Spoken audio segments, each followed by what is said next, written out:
What's up, guys? Abide Men's Discipleship coming at you live, Oconee County, South Carolina. Doing a little dad talk today. Doing some dad talk. We've been flirting around with this subject for a while, and there's a lot of dads out there that they're in the mix of raising kids. How old are your kids? So my son just turned 23, Jordan. Awesome kid. He's in college to be a teacher right now. He's studying education, Anderson University. And then my daughter, Reagan, who is just turned 20. 20 years, man. 20 years of, my baby is 20 years old. She is in a relationship with a great guy. She's at Lee University. She is 2 years into undecisive major. Nice. Nice. So your son's 10 years. So Luke's 13 years old. My daughter Addison is 16 years old. And so I have been listening for a few years as you've been doing some I've been dad talks. trailblazing for you, right? You have. There's been a lot of guys. Have you made fun of me a little bit during my time? Because I would hit a cut down tree stump that I didn't know that was in that clear cut, and I would just rear up the tractor, and you would sit there and laugh at me because I didn't know that stump was. You know what it did? It made me slow my tractor down. No, you laughed. Yeah, but I laughed, but I've while slowed I was down. trying to redo the front end of my tractor. Sorry about that, buddy. It's all right. How's it feel now, though? That's rough. It's rough. Let's do a little dad talk with really pressing in. If there's a dad listening or somebody who's not a dad yet, I think the most important part for me was years ago when my kids were babies, started already having conversations of, so how do you raise a 16-year-old? And your brain can't wrap around that when your baby's 2 or 3. It's in the now. So wherever stage or season where somebody's listening, there is something for somebody. Did you think about that a lot though when your babies were kids? Were you like, oh, I wonder what they're going to be like when they're 16? Oh yeah, absolutely. And in my mind, it was, I'll cross that bridge when we get there. But Sure. Thank goodness for a guy named Jamie Murphy. He has something called Proactive Parenting. Yeah. And he did a parenting conference for us. My kids were babies, and he began to talk about dating, and I kind of started checking out. And as I was kind of checking out, going, man, I got years before that. He said, if you have babies, now's the time to start listening. I'm like, what? He started drawing me in, and so made me realize you don't get to start setting the groundwork, the blueprint, when hormones are raging. You don't get to start steering the ship when it's just barreling down, right? So Sure. You start early. You don't wait till the motor gets revved up and then try to start. Yeah. We need to start instilling things in their life now when they're kids. And I'll be honest with you, I thought about it when they were kids, them growing up and stuff like that. I was praying for stuff in their life, but I was so consumed with them as little kids. Mm-hmm. I mean, just that requires a lot to be a parent. Yeah. And I didn't put a lot of gravity into how much it was going to weigh on what had to change in my life. Oh man, yeah. When my kids got older, because I just didn't think about that. Yeah. I just didn't think that my kids were going to grow up and change, but them growing up and changing required me to change. Marriage and parenting, I believe, reveals our sin nature more than anything. It reveals the greatest need of God in our life. No It's doubt. the most physical, tangible relationship that reminds us to the spiritual relationship. I need Jesus. Yeah. Yeah. And so No doubt. these gifts, our babies, our kids, they're a gift from God. You said that, you kind of lay in that, we're going to lay that out, that they are a gift from God. And it's hard for my mind to wrap around, some parents' mind to wrap around that God loves your kids more than you do. He wants better for your kids than you do. And so we got to first start off with this groundwork, this blueprint of parenting of everybody needs to realize that they're a gift from God, but in this gift we've been given. We've been entrusted with this gift for a short season. Yeah. And for them to be a gift from God, that means they belong to Him before they belong to us. That's right. If we never need to get to the place, and this is one thing that I have to check myself with. No matter how much I love my kids, God loves my kids insanely more than I could ever love my kids. That's right. And that's what's crazy to think about, because I told somebody the other day, if I knew that my kids were in harm's way, or if I knew that something was going on and my kids didn't need to be into it, listen, I'd lose all composure. I'd rain down Sodom and Gomorrah on whatever I'd have to Oh man. to make sure that my kid was taken care of. And to think that as much passion that I would put into all that, God loves them kids more than I could ever even think of. That's crazy. Yeah, so we're going to kind of dig into parenting foundation of parenting, but really lean into daughters. Then we're going to do a raising sons. Yep. Separate them a little bit. But Why? You want to know why? Because daughters are crazy. No, man, hard. No, they're like labs. They're the most amazing thing you could ever have. Somebody sent me a quote the other day. It said, daughters are not delicate like flowers.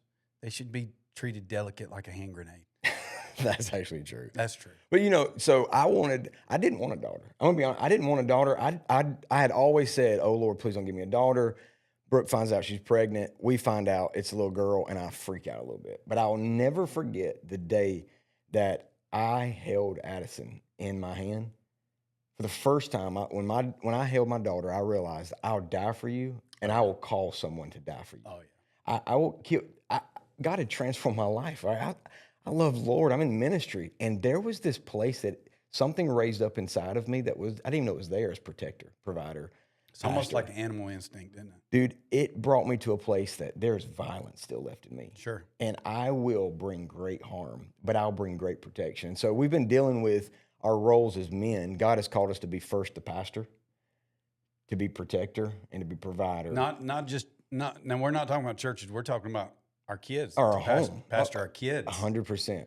That we pastor our wives. We are rolling this thing in and out as much as we can till these things start becoming the most normal rhythm. Abide with God, and out of that, we are pastoring, we're protecting, we're providing. And one of the things that I realize, if we really realize that our children are gifts from the Lord, the way I heard it was right now you have a Tundra, right? A truck. There's I got a real truck. Yeah, and you got a nice truck. There's a 15, 16-year-old boy right now. He comes out. You really don't know the kid. 5.7 liter. And he says, "Hey, can I have the keys to your truck?" You don't even know this kid. What are you going to say? How old is this kid? 15, 16 years old. He wants to come drive my truck. He just says, "Hey." My 1794 edition. Yeah. No, he's not going to drive my truck. Okay, but how many dads, because it's a bad truck, it's nice. You love your truck. I love my truck. How many dads, though, there's a 15, 16-year-old boy shows up at the house and says, "Hey, I'm going to borrow your daughter for tonight for a date." And they say, "Have her back by 10, 11.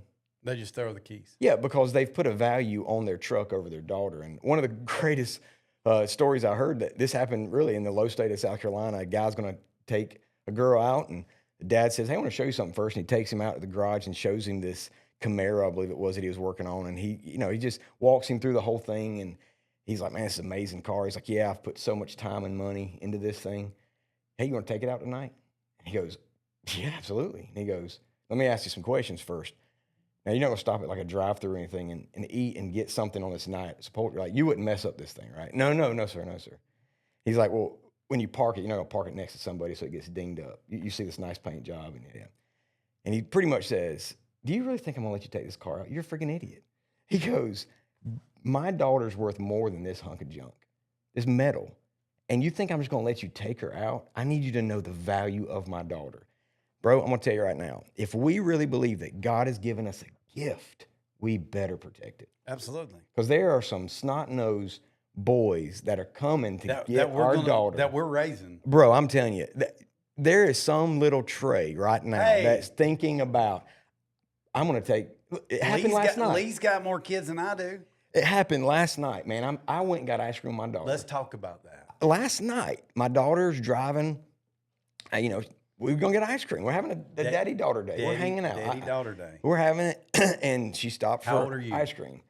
Huh? How old are you? I'm 46. I've turned 47 this month. Your daughter's 16? 16, yeah. So we go on a daddy-daughter date. She wants ice cream, and she orders. I order, and gives me my ice cream, and I'm just steady enjoying my ice cream. And all of a sudden, this kid sticks his head out and goes, "Hey, this guy Carl wants your number." I didn't say a word. I'm just waiting. What's going to happen? What's going to happen? And she said, "I'm good, thanks. Just the ice cream." She gets the ice cream, and he goes, "Oh, I believe you need your number for the loyalty points." And she goes, "You don't need my number." Dude, do you know there was this thing that welled up in me. I wanted, number one, for her to give him my number. I'd have texted that boy all night. I'd have made her, I'd have made him think I was some, yeah. Anyway, but she drove off, and I said, thank you. Thank you, because, dude. Thank you, because I didn't know what I was going to do with the body of that young man. Bro, the nerve of that give- kid, of a daddy sitting right beside, bro. Look, and the whole thing is, Well, in today's world, he didn't even ask for the number. Some boy did. Let's give the kid the benefit of the doubt, because he looked over there and he's seen a senior citizen riding around with this young girl. Absolutely. And he probably thought, it's okay if I ask for this kid. Listen, to know that if we're supposed to be protecting our kids, listen to me. Man, it's tough. Do you know what's crazy is I've heard the stories of a boy pulling up and blowing the horn and the daughter running outside. Bro, if there's a horn blown in my driveway, he better be an Amazon Dads, driver. He's an listen, Amazon driver. If you've got a son right now, you need to sit down with them. You need to pause this podcast and come back to it. But you need to pause it, and you need to go sit down with your son right now, and you need to teach them a gentleman's way of how to date a daughter, okay? You need to get them to respectfully come up and knock on the door and meet and greet the dad and the mom. They come out there and they blow the horn in my driveway. Oh, boy, it better be an Amazon driver. I promise you. Dude. I promise you. So So, let me tell you a funny story real quick. A kid comes up, wants to date Reagan, take her to the prom. And whether you like it or not, there's going to be some guy that comes and asks Addie to get prom. And it stinks. And this kid comes rolling up. Well, my wife and my daughter are inside the house. I just so happened to time it out perfectly that I'm out in the driveway when this kid comes pulling up. He's got this nice little sports car, blah, blah, blah. He comes pulling up and he gets out. He's got this tuxedo on. He's looking nice. I just walk over to him and I'm acting like I'm fixing his ties. I tell the kid, "You're looking good, man, looking good." And I grab, I acted like I'm just being gentle, and I can see that my wife and daughter are looking out through the window. I acted like I'm adjusting his jacket. I just lean into him. I said, "Hey, bud, if you do something to my daughter tonight, I'm gonna kill you." And Paul had a very successful prison ministry. yeah, I'm okay with it. I said, I'm okay with going to jail. And his eyes got real big, and he didn't say anything. Later on, we was talking to my daughter. She said, "Dad, we went down the road. That guy said, your dad said he would kill me if I did something to you. Did you mean that?" I said, "Baby, I know exactly how to dial, 411 and find out where the locations of where I can bury somebody." Bro, I'm going to tell you something. I bet you that kid, It's for him to 811. have brought Or it is up. 411. 811, but 811. either way. What's 411? I don't know. But the truth is, that kid saw the fire in your eyes. Dude. And he realized this is precious and valuable. And so you said something about dating. I know we're going to jump into some scripture, some truth, but I think it's a good time. There's a couple practicals I want to give. I want to give a couple practicals. We're going to before we be get very practical today.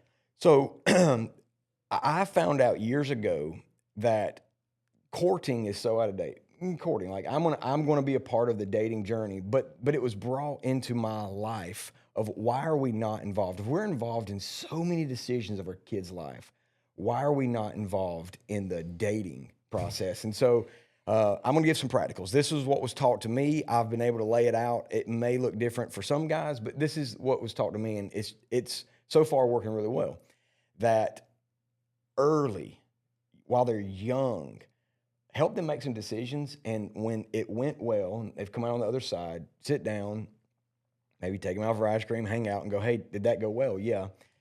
"Do you believe mom and dad saw something you didn't see?" Yeah. Do you believe we are a little older and wiser, and that could have been bad if you would have done X, Y, Z? "Yeah, thanks for that." And so early on, the conversation was, "Do you believe that we can help you in some decision making?" "Yeah." "Well, then let us be a part. We'll give you some freedom, but let us be a part." Fast forward all the way until we started setting the expectations of, "Hey, do you believe that we could see something in a kid that you can't see?" We read people, that we have a little bit of life. I'll never forget, I asked Addison when she was young, not when the hormones are raging, not when there's this hot dude wanting to talk to her. Not. It was early, and we talked about it often. Familiarity was this thing of, I want you to know we want what's best for you. Sure. Every chance we had, we kept doing that until we got to the point of just saying, "Hey, one day if there's a guy that you want to hang out with, y'all want to get to know each other, I would love that. Why don't I fire up the grill? I love to cook out. Invite him over to the house, and we'll all hang out Sure. and let us be a part of the process. And so years and years ago, absolutely, yeah, I love that. So what began to happen is we begin to set a normal rhythm of what we expect out of dating. Now, we've never used the word courting, but that's what courting is. It's bringing them in. And so this expectation of, bro, why do we not get a say? Listen, I'm not in the controlling part. I'm not trying to make somebody fall in love or not fall in love, but at least to be able to know I trust this person enough now that when you go out, borrow my truck or whatever analogy, you want to take my daughter out, I know you and you know me, and you know that when I'm going to toss first time, you talking about the prom thing? I've already thought about it. I'm going to toss a 357 so that he catches it, just a toss. And I'm going to go the next time the 357 bullet's coming at you, it's coming faster. It's coming way faster. Trust me. Don't hurt my daughter. But I want to be able to know the kid. I want to know where he lives. Yeah. I want to know his background. That's one of the practicals that I long for some dads to get involved in.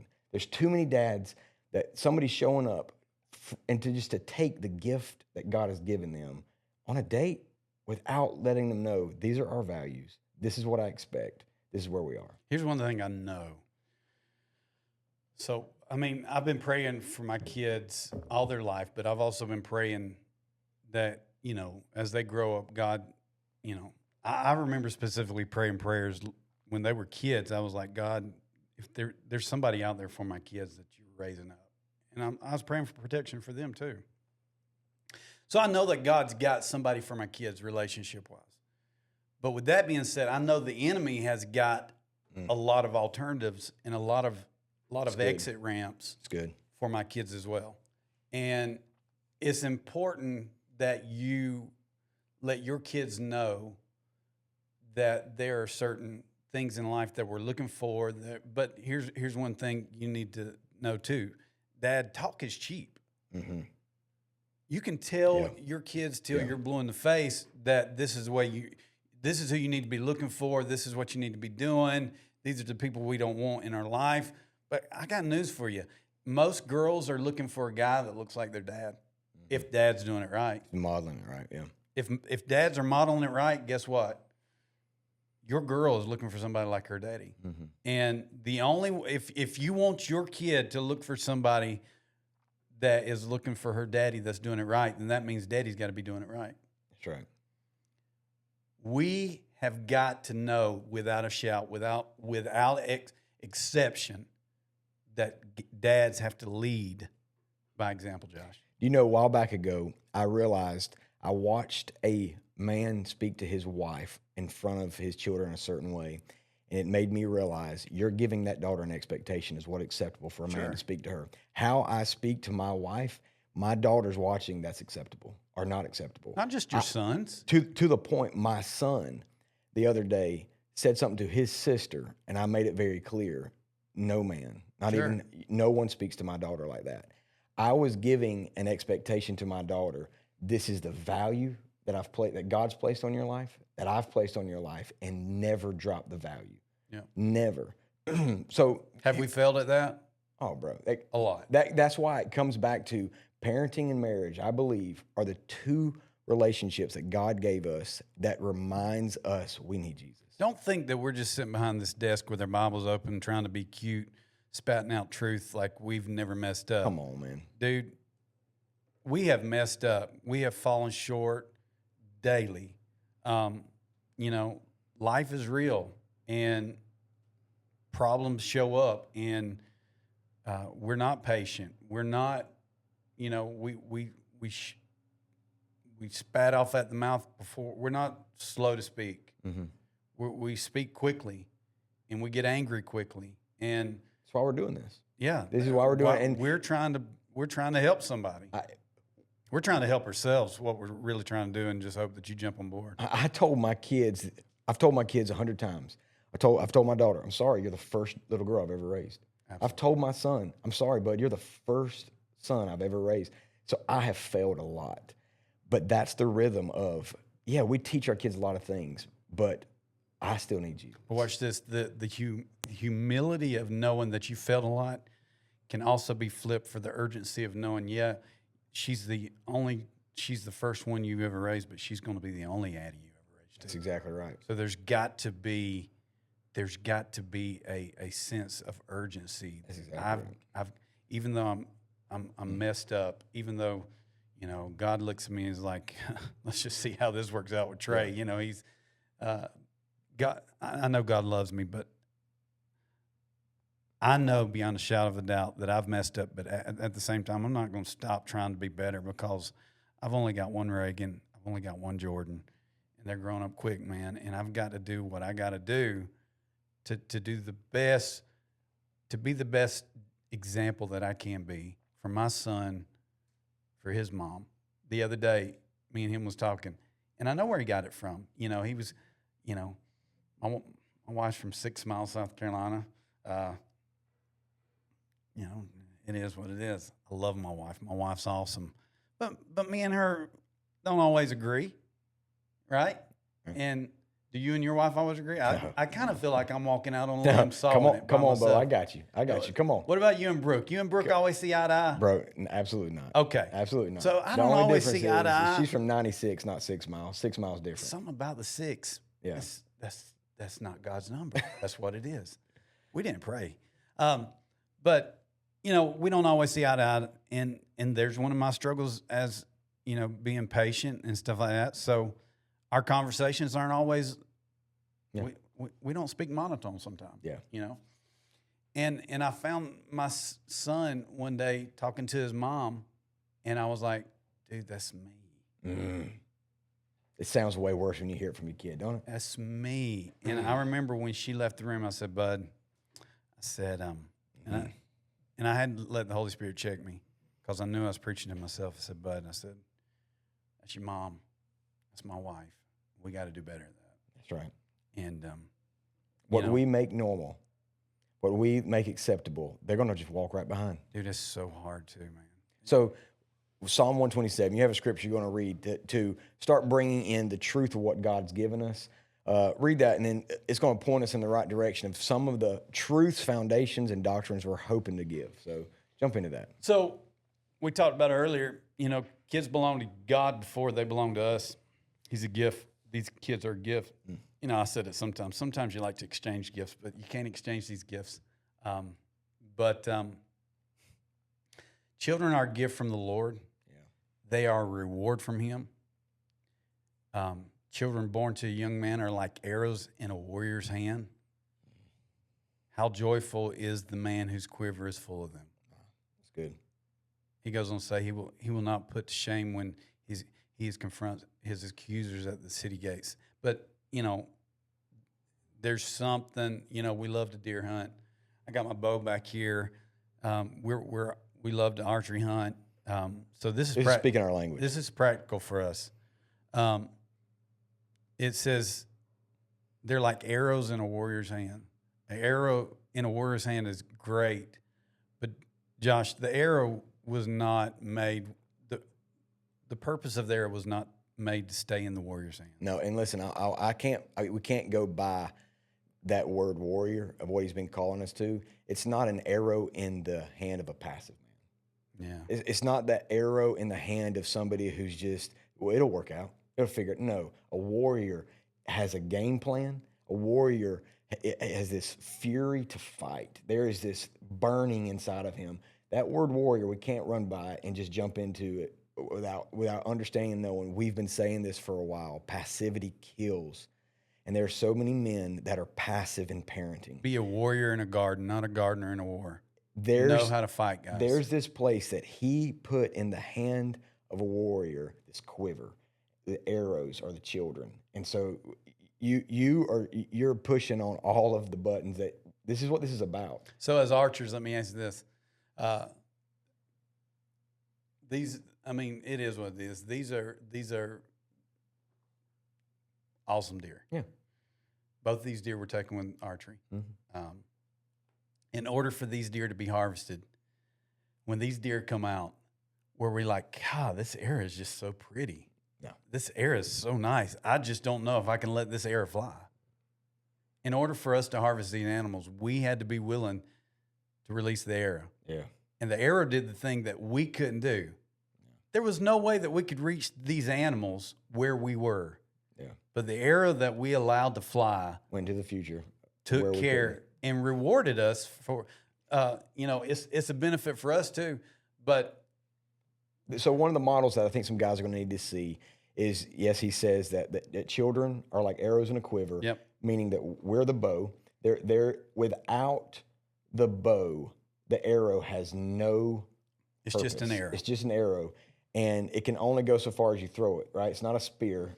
This is an arrow. It's to be launched, and we're not going to get into this too much. Not everybody guys are archery here, but to know what is on You should be, though. what is on a bow is what they used to call. Now we call it a peep sight. What it used to be called is the insight, right? Because there's a sight on the back, and this one is so you would line up the insight with the main sight.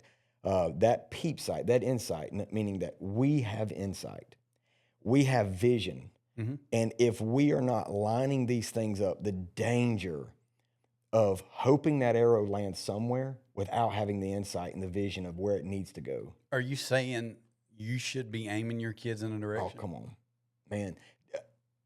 And are you saying that a dad should have intention about where his arrows are being aimed at? Well, let's back up even more than that. I don't know how many dads are locked and loaded. Have they have the arrow in their hand and they've locked the nock, right? And so look, arrows nowadays, they have these nocks on the end and they're luminox or whatever one you shoot. But dude, to know about this generation, arrows are made for speed. That luminox, after you shoot it, it glows. It's this bright. It's got a broadhead on the end of it because it's sharp for cutting. If you look at this generation as an arrow, it is the brightest, sharpest, fastest generation this world's ever seen. It moves way quicker than dude. We used to have the aluminum shaft. That was me and you. We were the aluminum shaft. There wasn't no light. And up. if you don't believe that, hand a 5-year-old a cell phone. That's exactly right, Dude. They can check their emails. They can check your emails. But do you know what an arrow doesn't have is vision and insight. That's right. It doesn't have experience. That's right. And it doesn't have the power to go where it needs to go on its own. That's right. And you said something I love about this is you said, but you know what it takes?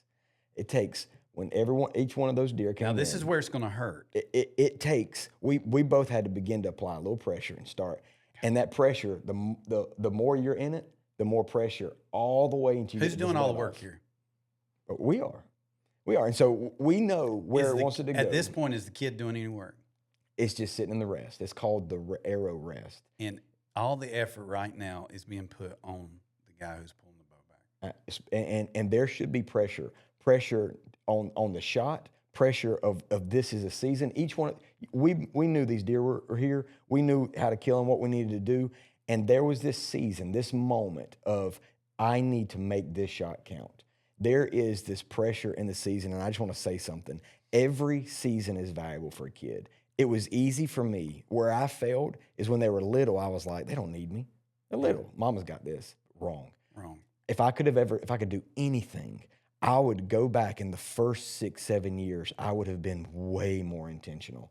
I would have done so much more knowing that we're talking about little girls and boys, we're talking about parenting, but we're leaning into daughters first. We love our sons, but our daughters need. Our daughter does not need another friend. She's got one daddy. She's got plenty of friends. My son has plenty of friends. He's got one daddy. And to know that no one needs to be as intentional in the season as we are, put the pressure on. And we start with what you said, putting the pressure on you, dads. It starts with you, put the pressure on. Going back to those stats that you talked about when a dad goes to church. I mean, we talked about this way early in our podcast. It's what, 80-something%? Yep. If the dad goes to church, the kids are going to follow. If he's a spiritual leader, that this 80-something% that they will follow. Your children will follow. Dude, oh man. All right. So when it comes to these deer, I don't even think about the arrow now. I mean, I'm like, let's go. But when you start applying it to this scripture and you start looking at it like these kids are arrows, I mean, you go into the part where how much has to be put into the arrow, how much time has to be put in the arrow. If if you get into the technical parts of it, I like to I like to use a fletching that's got like a 2-degree because you want to go with the helix and all that stuff and certain kind of fletching because I don't want to, we can get into all that. But Weights in order, and grains, yeah. So I'm saying all that for this. It's intricate. There's detail. There's time. There's effort. There's love. I want this arrow to be perfect. I want it to fly perfect. Mm-hmm. And that's when it comes to deer hunting. Yeah. When it comes to my kid, how much time and effort have I got to put into this? And here's the problem. Here's what stinks. It's not fair being a dad. Can I just vent for a second? Go ahead. It's not fair being a dad because you put all this time and all this effort into this child that you are taking care of, making sure that it flies right, making sure that it's got a sharp edge on it, making sure that it is perfect for when it is released. And then you're looking and you're like, I don't want to release it. There's this thing where you've set it, you've locked it, you've knocked it, you gave it vision, and now your job is to get it out of here. I don't want to get it out of here. I don't want Get this away. little girl that used to run around. Reagan would run. I'd be in the house. I'd be watching TV. And honest to God, when she was 5, 6 years old, she would run in the living room. She'd be in her bedroom playing, doing all kind of stuff. And she'd run in the living room and she said, Daddy, why? I'd be like, what? I love you. And then she'd just turn around and leave. 15 minutes later, she'd come running back, Daddy, I love you. I'm just like, I know, baby, I love you too. She would do this 20 times a day. And I'm like, I don't want to let it go. I don't want that arrow to go nowhere. And then dadgummit, she's 20 years old. And now she's got a guy. And And you're not that guy. you know what? So you know what? This is the truth. I'm going to punch you in the face. How many? I'm not that guy. I'm not that guy. But you know what makes it so precious is I hate guys. the moment that it counted. It wasn't the first shot you ever made. When we released the arrow on these two or all the other ones. Right now, tell her I love her. I hate You know how guys. many times we missed the mark. We We shot missed that it. arrow and we missed the mark, but we keep dialing it in. You start anchoring, you start working on anchor, you start working on sight, you start changing it. And every opportunity we have is that we're shooting. And you shoot at a short distance until you start widening until you get to that season. If this is a gift from the Lord, every shot counts. And it doesn't make sense. For some people, it seems like practice. I'm talking about practice. Like practice is everything. And there is a lot of fail in parenting. It is not our first podcast of what we talked about with men. I think I want to try to say it every week. This is not perfection, men. It's progression. And no one drew an arrow and shot it perfect the first time. And by the way, you may have had a good, perfect shot. How about that second shot? Like it becomes this thing where the more we shoot it, the more normal this is. But I'm worried about the guys and just waiting for the next big season, bro. It's hunting season all the time for us.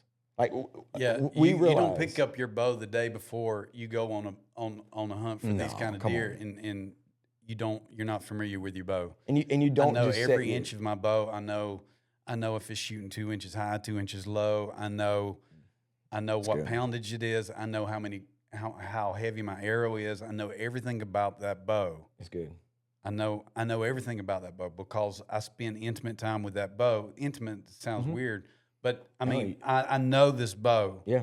And I know how it's going to perform. I've gone through the process of even climbing a telephone pole in the yard or a tree in the yard and just maneuvering with the stand in the bow to where in any scenario, any case, if I'm able to harvest an animal, I'm not going to be thrown off guard.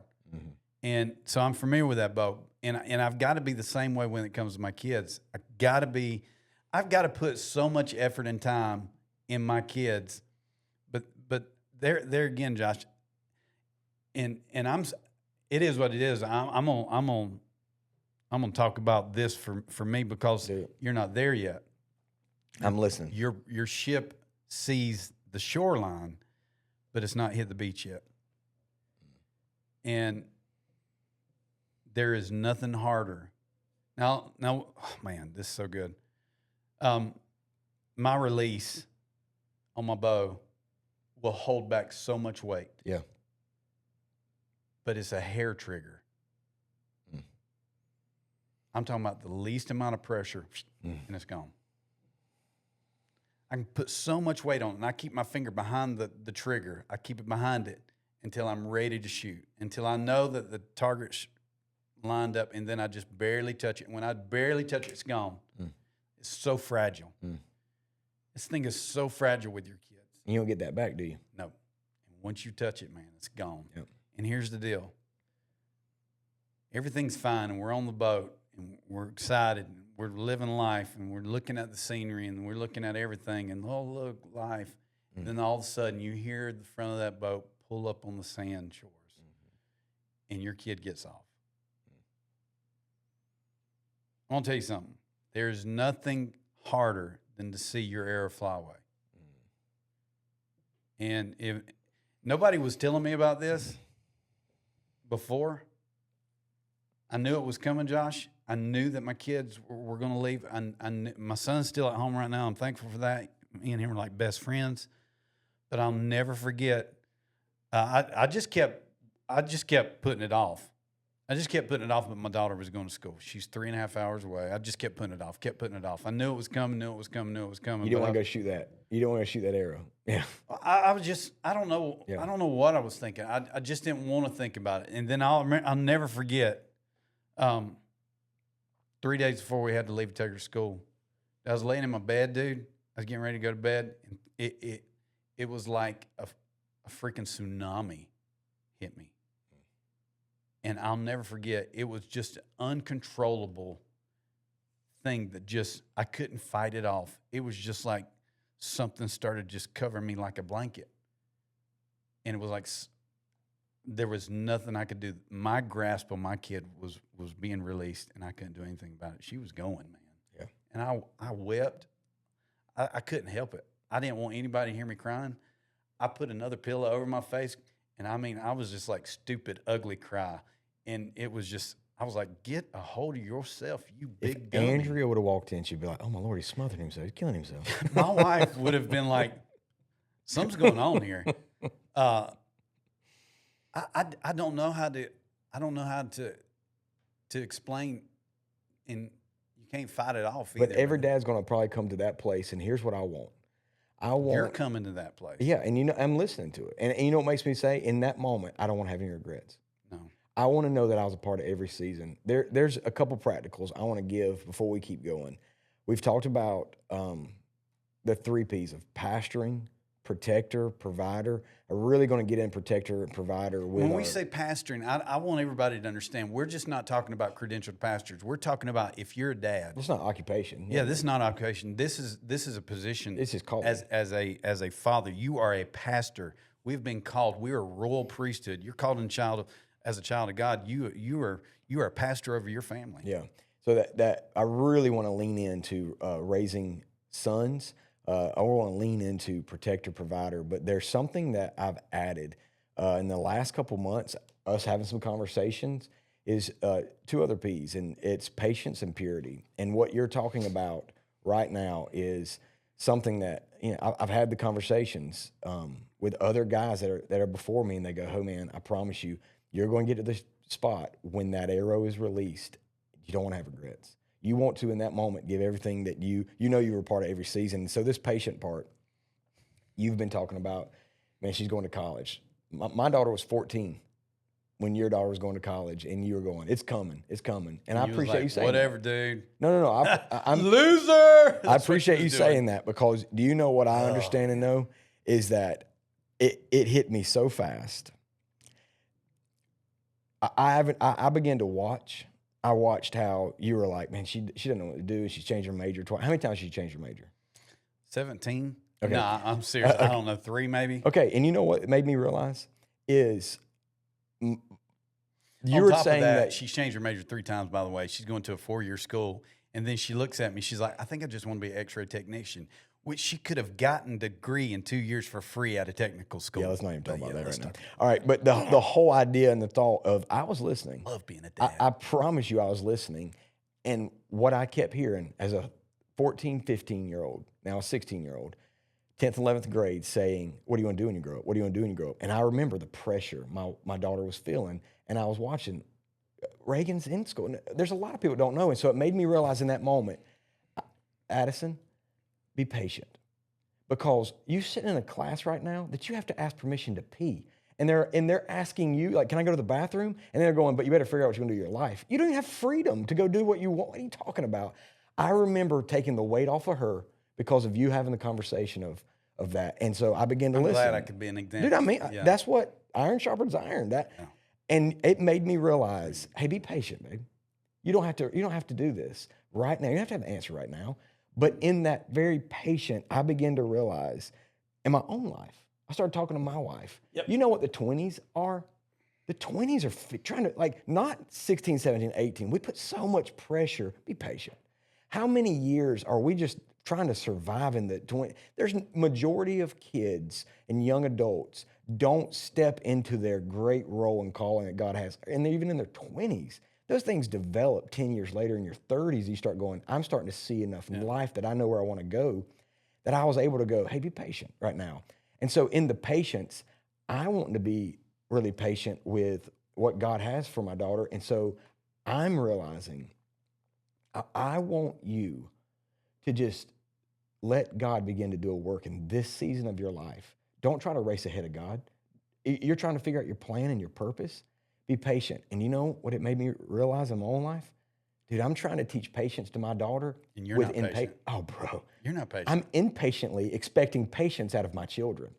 And it made me realize, God, I'm having to relearn patience, the gift of the Spirit that comes from abiding, love, joy, peace, patience. That in this abiding, I'm needing to learn first to abide well, to get some patience as I'm instilling in my daughter, be real patient. Hey guys, so much to talk about in parenting. We had to break it up into 2 parts. 2 parts, because parenting's real hard. Really hard. Being a dad's tough.